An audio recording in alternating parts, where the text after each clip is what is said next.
Ito guys yung sinasabi kong mga nakaharang na mga puno sa Pilapilo. Hindi ka talaga makadaan pag dumaan ka dito dahil yung itong mga puno sa Pilapil talaga nakaharang talaga siya kaya hindi ka talaga makadaan.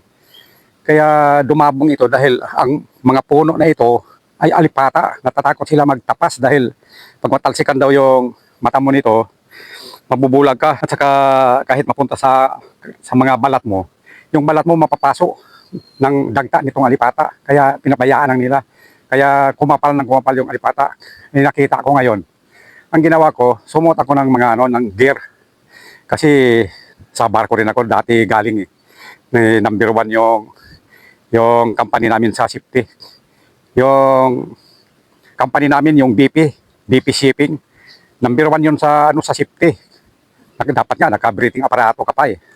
Eh dito, ano lang naman to, dagta lang naman ng alipata yung iniiwasan. Kaya yung ginawa ko, nagsuot ako ng goggles at saka nagsombrero, nagsuot ng makapal na damit para makubiran yung balat ko at saka may gloves. At saka sumot ako ng bota, safety shoes din. Para hindi ako matalsikan ng alipata. Kahit tumalsik man siya, libre ako. Libre ako doon sa lason niya na dagta. Kaya marami yung tapas kong puno na alipata.